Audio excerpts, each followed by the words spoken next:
Hi, my name is Lauren. I'm assistant professor of graphic design at the University of Minnesota UND. And I'm going to be talking about website accessibility. I do this because my design process and research focus on inclusive design and creating awareness for disability rights. And those things have impacted how and what I teach in the coursework that I do. So what about to see is a part of my resource, and you'll also see a project that I have assigned to my students.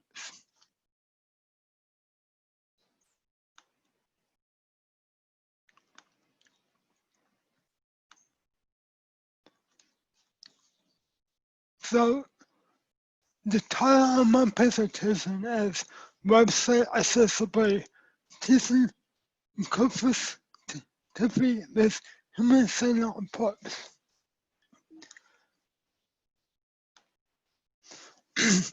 In this presentation, I can be speaking about what are disabilities. The second thing is what are ableism and disabilityism. The third thing I can be speaking to what are inclusive design and accessibility. And to tie everything together, I can be speaking about a project that I have assigned to my Untitled Design class this past fall in 2019.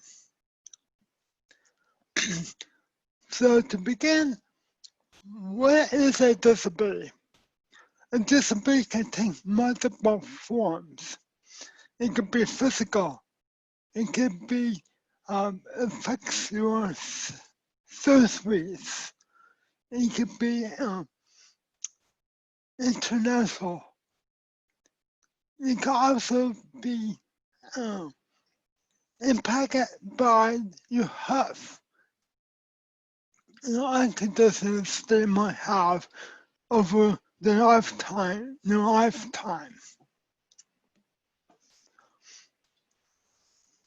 The biggest reason why I want to bring this topic to your attention is the fact that the disability community is a very large community that haven't gotten their needs met by society at large. And this also includes accessibility in how we design websites. So the disability community is 25% of the total population in the United States. That is 1 in 4 people on living disability. That population by itself is larger than the total population in Canada.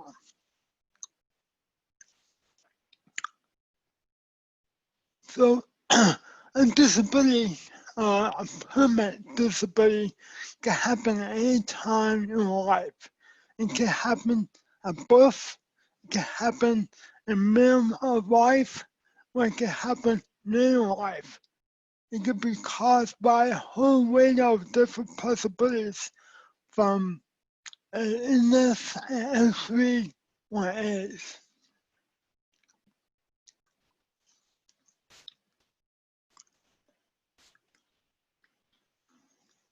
It's also important to know that disabilities are not finite.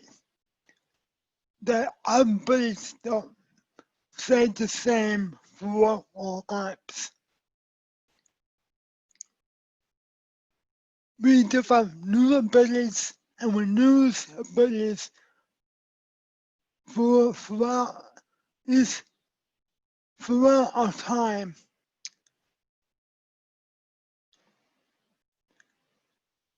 And also,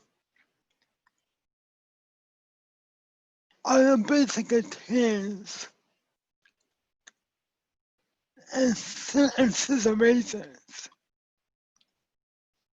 For instance, you might be able to walk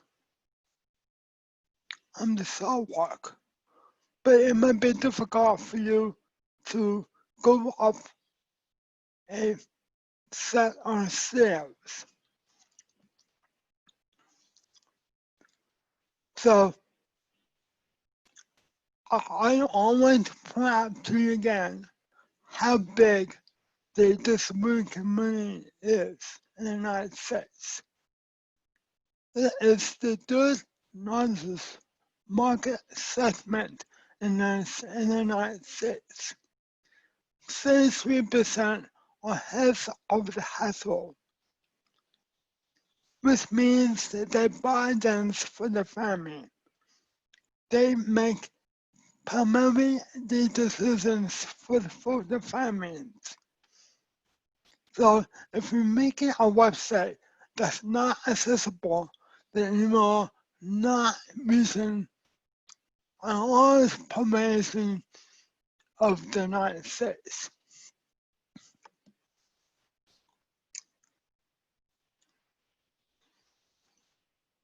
Microsoft has led the way in inclusive design with multiple software, hardware, and multiple different devices that they make. They had developed an inclusive design team, and the team developed what is called the Inclusive Design Kit. And in this kit, it defines disabilities 3 different ways. And this is groundbreaking in how a designer like ourselves and our students should look at the disability when we design. So the first kind of disability is permanent disability. That means the disability that you attain won't change over time. It might get worse, it might get a little bit better, but you will always have the disability.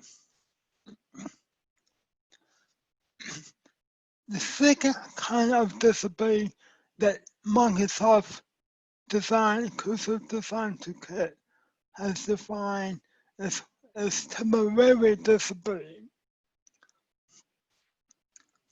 That is something that affects you over a certain period of time, that it will get better and it will go back to the way it was before. So in this case, it would be a person with a bruised eye. So they've only got a bruised eye. My head is also experienced blueness in the eye.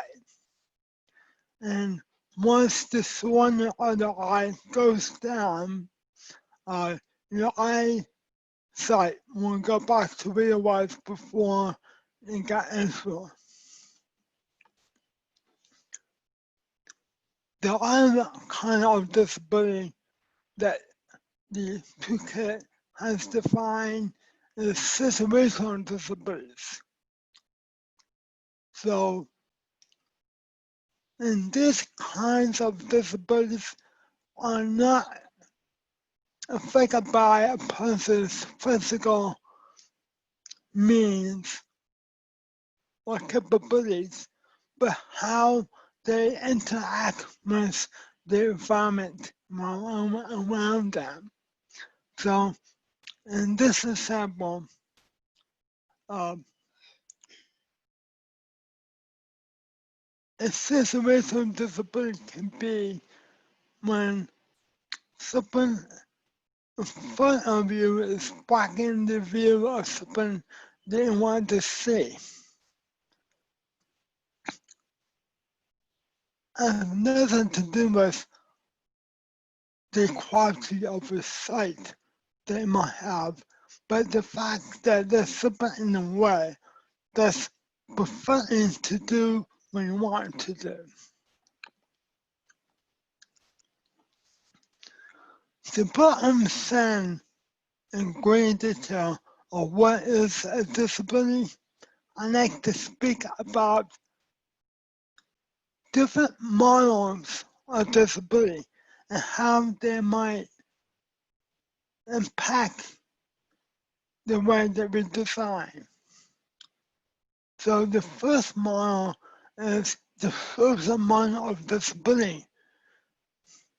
And this model simply means that a disability is a mismatch between people's abilities and the world around them. So if we look at the photo here, it's with 3 different people, and the person to the far left is a woman and appears to be the mom of 2 girls to her right. The mom is able to reach the highest self, whereas her kids cannot. She has more abilities than the kids do in this particular situation. She can also read the information on each box, whereas the kids cannot. It doesn't mean that the kids are permanently disabled. It just means that they have not yet developed the skill to reach the information and have not developed enough to reach the highest self. The other model that I want to talk to you about is the moral model of disability. And that is simply when disability was seen as a punishment from God. So an example of that would be when traveling through a town, people with number 3 had to ring the bell to notify people of the process. And although it's fully real that people, able-bodied people are going around to people with disabilities and tell them they are punished by God, we often have the attitude that the able-bodied people are better than people with disabilities, that their needs and wants are more important or more valuable than the people with disabilities. We see that play out again and again in our society. The last model that I want to talk to you about is the salary model of disability. And that simply means that people with disabilities are being perceived as someone or as people who need help. And this also dovetails into the idea that people with disabilities are inspirational, that they have overcome things to be who they are, and what they want to be.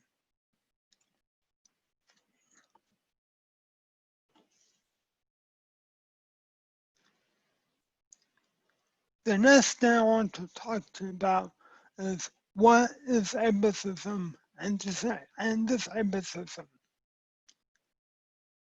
Ableism then refers to the social level of person, while similar term disableism more commonly describes the individual level discrimination. And the reason why that is important is because um, the way that we design could be perceived and become a part of ableism that someone may experience. And obviously, we don't want to do that. So, what forms can ableism take? And you must come up with several different things, such as the assertion that people with disabilities want or need to be fixed. Framing disabilities as tragic or inspirational in news stories, movies, and all public forms of media. And my next example is question if someone is actually disabled or how much they are disabled.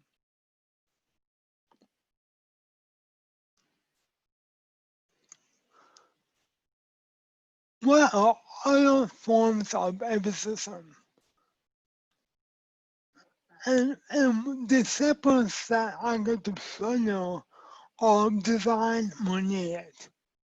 So the first one is failing to incorporate accessibility into building design plans. Number two, buildings without ramps on signs, invisible buttons, etc. And lastly, building an inaccessible website is also a part of ableism. And as designers and design educators, we have full control over that.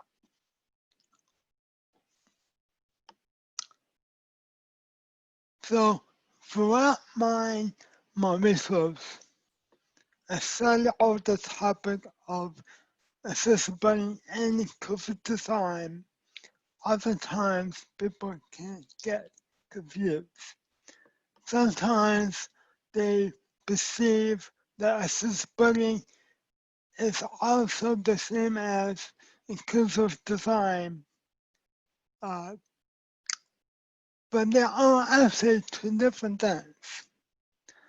And an accessibility expert by the name of Dick Fredrickson has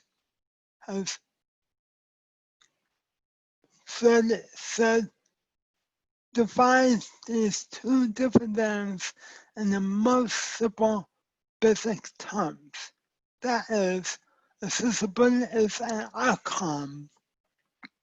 Inclusive design is a process. So what does that really mean?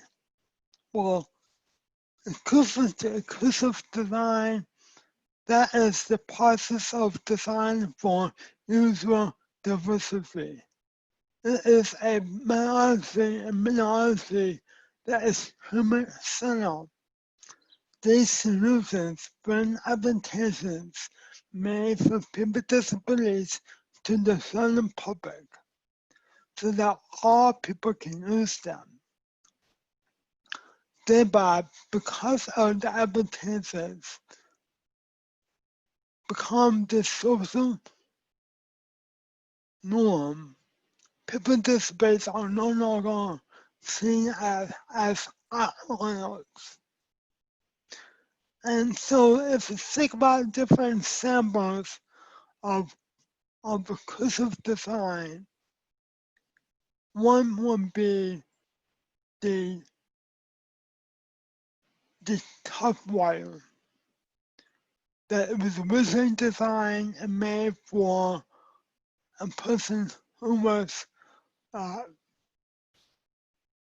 deaf and want to communicate to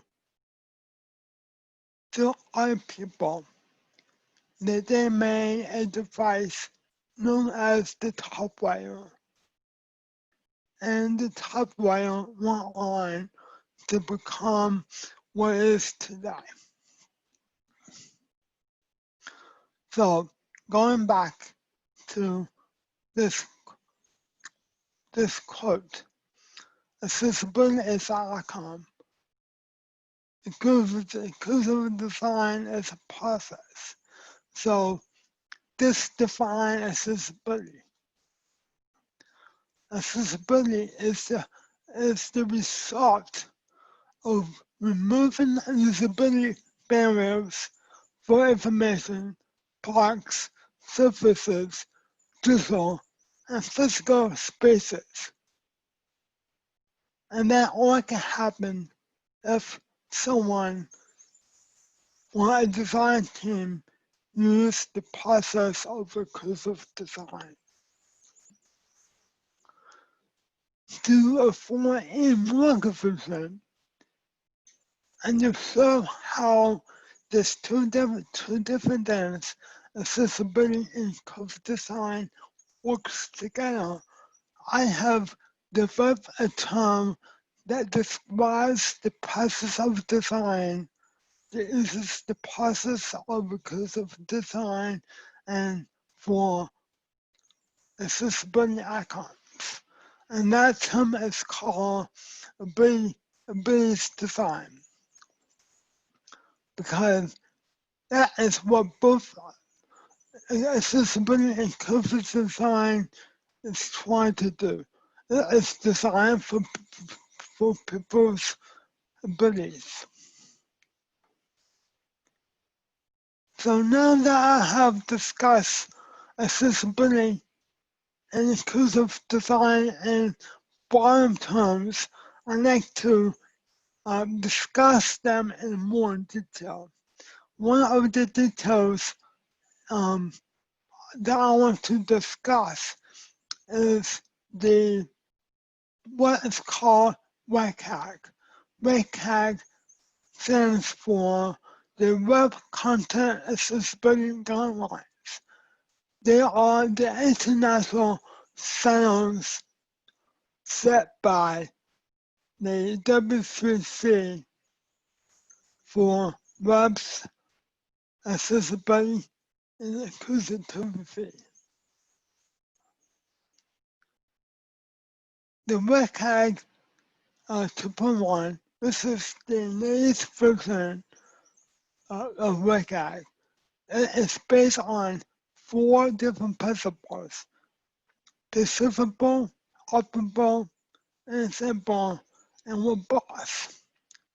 So a sample of decipherable would be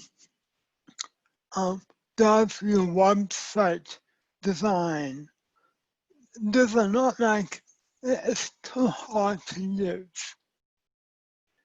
It might be easy to use, but the premise of it, how it's being perceived, can make it hard to use. The second example of operable, the second principle, operable, is primarily about the operation, the user experience of your website. The third principle is ensemble. That means that all of the content on the website, the navigation, the purpose of the website is understood by the user. And the fourth principle, robust, in my opinion, is the most important one. And that's because a lot of times for the people that I speak to about web accessibility is that they believe that the amount of information and content um, and the navigation of the website has to be wired down to the most basic forms. But robust means that you don't have to write them down.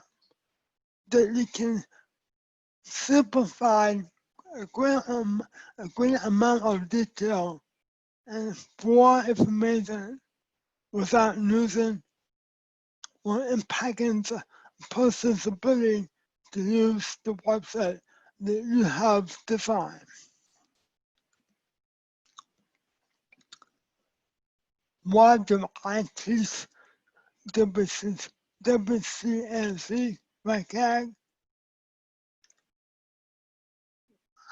I keep going back to a stat that I have found about a year ago, and stat is that the website accessibility lawsuits was 177% in 2018. And the reason why that is important is because there is a lack of understanding of accessibility and how it can be used to design websites. That if we can talk more about accessibility to our design students, perhaps the lawsuits will go down. That every website can become accessible. And now I'm going to provide you with different examples of a project that I assigned in my interactive design class that I had this past fall semester in 2019.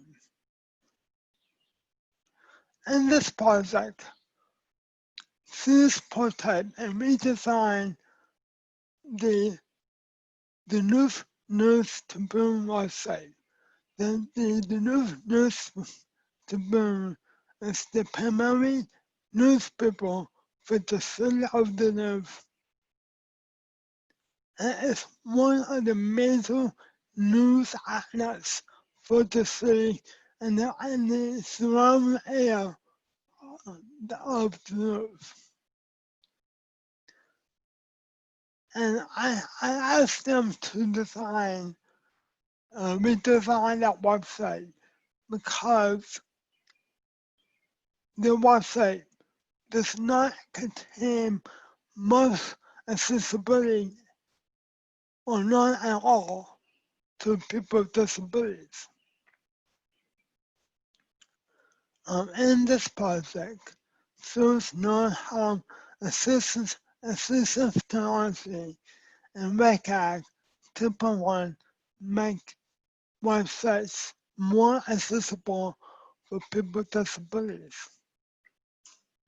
Furthermore, they also experience how assistive technology features can be used by all people.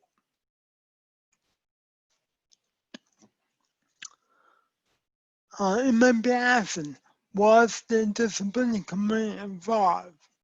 Yes.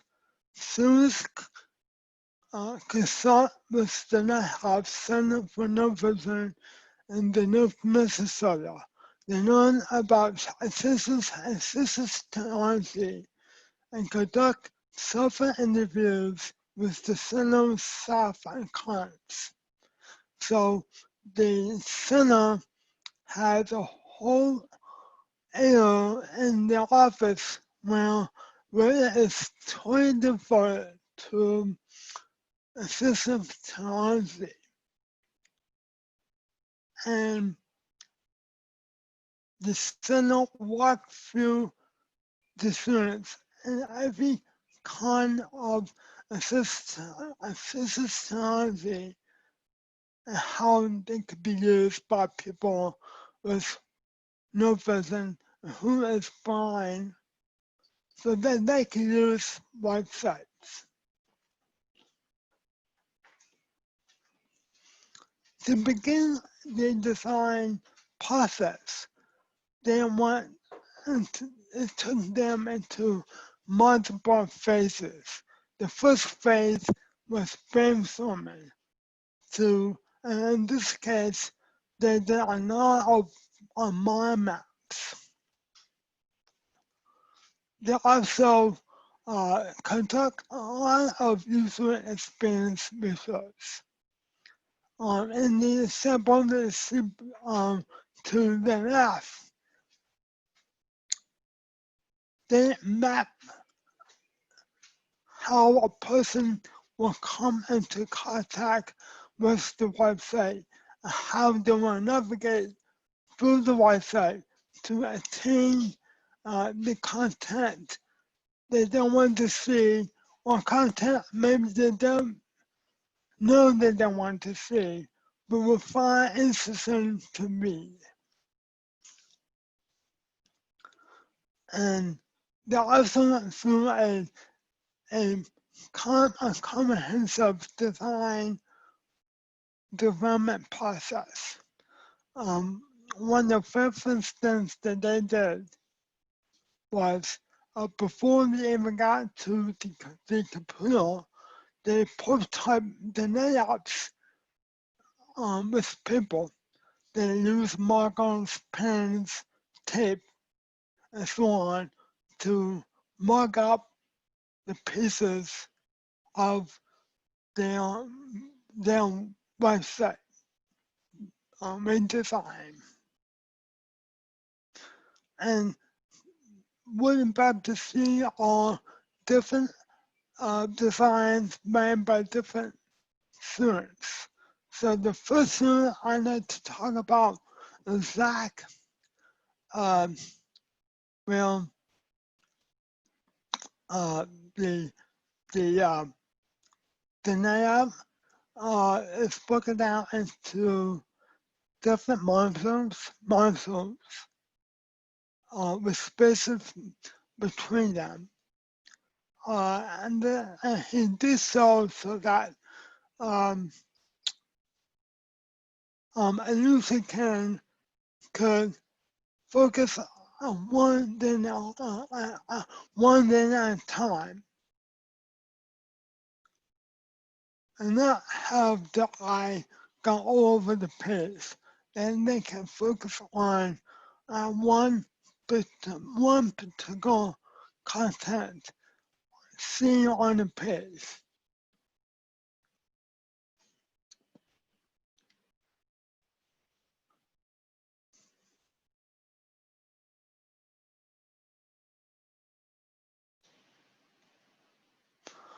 I think to break down a little bit more into what Zach did. He made a accessibility panel, and when a person clicks on a panel, the panel will give the user different capabilities. One being to increase the size, the top size, to adjust color contrast, to zoom in and out of the page. This set of visuals would be very helpful to a person with no vision, but also could be used by anyone at any given time. He also had the capability of text to speech. to where that rather than trying to read its article, the articles could be read to them.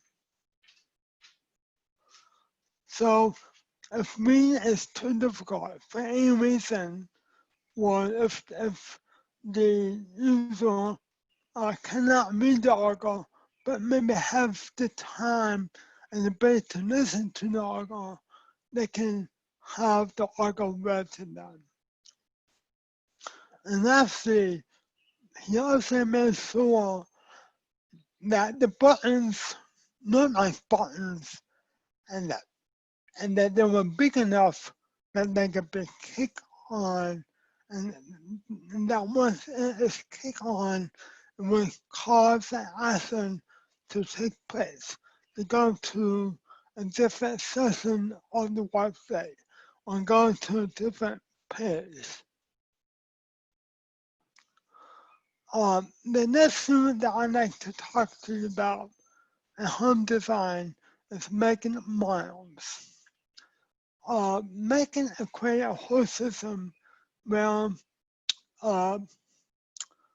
just like with Zach, she had accessibility settings to where where a person can I don't know, adapt the sound, the color, the type size, and so on.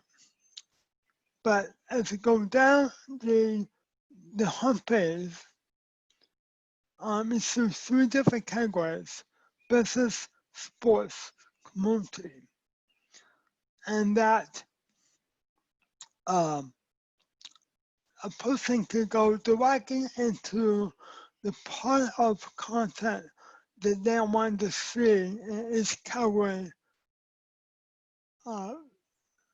So if a person only wants to go and see the hockey content in the sports section, they can just press on the icon with the hockey sticks, and all of that content of hockey will appear and nothing else.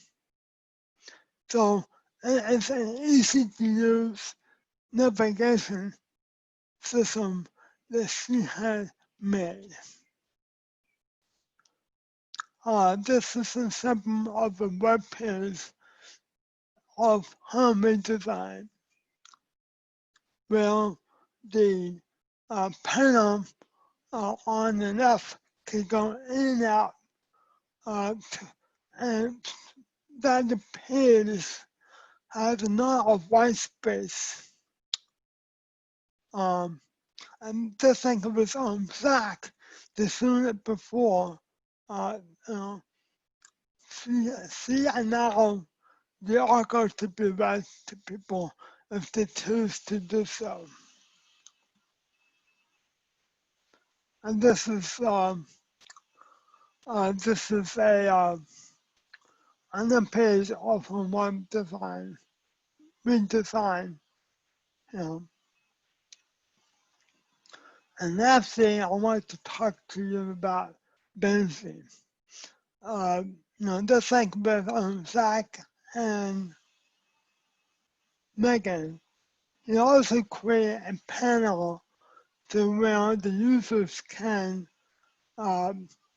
increase the type size and even the color of the website.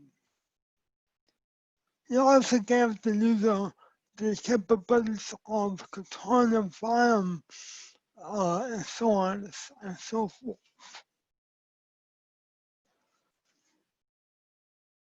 He made the website black and white because of the contrast that this gives the reader the best contrast to read from. It also has a collapsing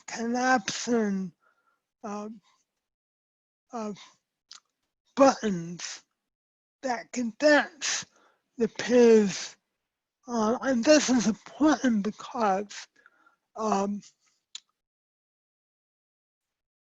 if a person was to use a screen reader, that the screen reader doesn't have to go through all of the content to get to the content that the user wants the screen reader to read.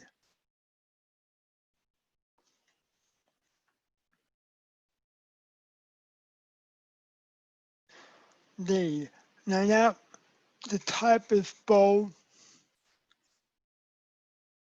and very simple.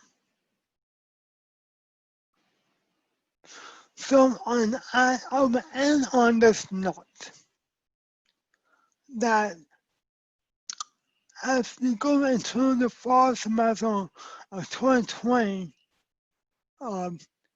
think about how you can teach students about accessibility and inclusive design. Teach students how design breaks barriers for all people. Thank you.